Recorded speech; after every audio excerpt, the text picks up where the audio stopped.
If you want the fantastic experience of the Pixel 3 camera, but don't really want to spend $800 or even $900 for the Pixel 3 XL, well, Google has a solution now.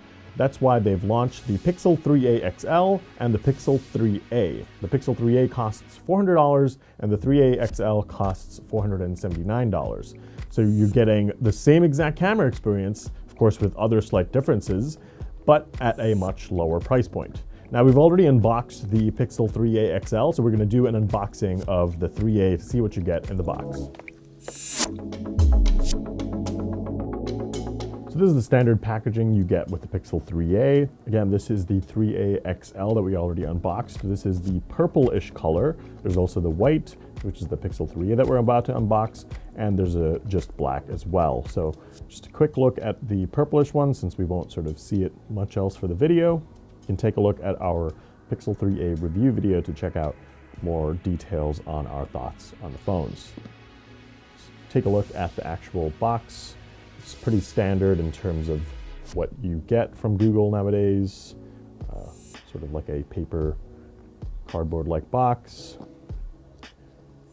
And a pretty easy system on removing these plastic holders on the sides. Pop that out.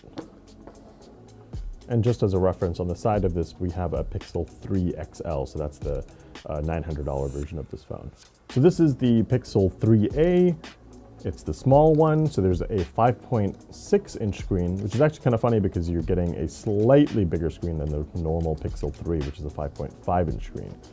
So I'm just going to take this plastic wrapping off.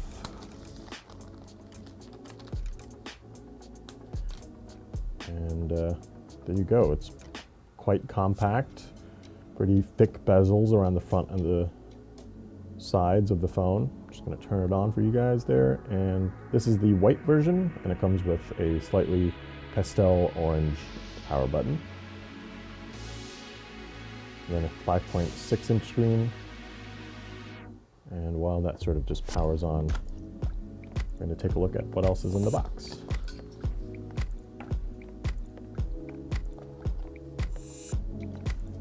So this must be the packages and details about warranty. I got some stickers that say Team Pixel, and of course the SIM tool. There's also an eSIM in this phone, so you, if you're using a carrier that uses an eSIM, for example Project Fi from Google, you can totally set up your service without ever needing to even use the SIM card tray. And you have a USB-C to USB-C, and it's an 18-watt charger. That's what's in here. So you have the 18-watt USB-C to USB-C charger. And the only other thing is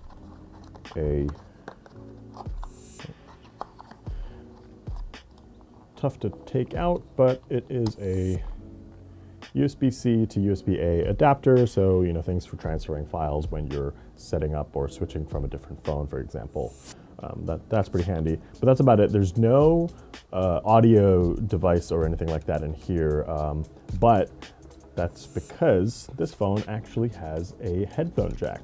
So unlike the Pixel 3, which you pay a lot more for, you don't get a headphone jack in the more expensive version, but you do on the Pixel 3a, and of course that's because it's a cheaper device. People probably don't want to spend a lot of money then for wireless earbuds or something like that, for example, so they sort of decided to just throw that in there.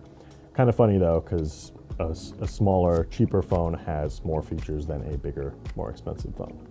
But you still get the same sort of fingerprint sensor, power button, volume rocker on the sides. It's not front-facing speakers. They are stereo speakers. It's just, there's just one here and then the bottom firing over here. Whereas here you get actual dual front-facing speakers. And it's a 8-megapixel camera on the front, which is quite similar to the one on the Pixel 3, except this one has a slightly wider field of view, but it's not as wide as the ultra-wide angle camera on the front-facing. So there's two here on the more expensive version, just one here, but it's a sort of a middle ground between the two cameras on the other one. And it's the same exact 12-megapixel rear camera, so you're getting the same camera experience. It's pretty fantastic that you're able to get such a good camera experience on such an affordable phone for the first time. You know, for $400, oftentimes cameras are not the best on phones that cost that much or even less. But with the Pixel 3a, you can pretty much get more or less the exact shot that you probably want. So that's a quick look at the Pixel 3a. It's available today from the Google Store, and it will also be sold through Sprint, Verizon, T-Mobile, and US Cellular. It'll also work on the AT&T network. It just won't be sold on AT&T stores.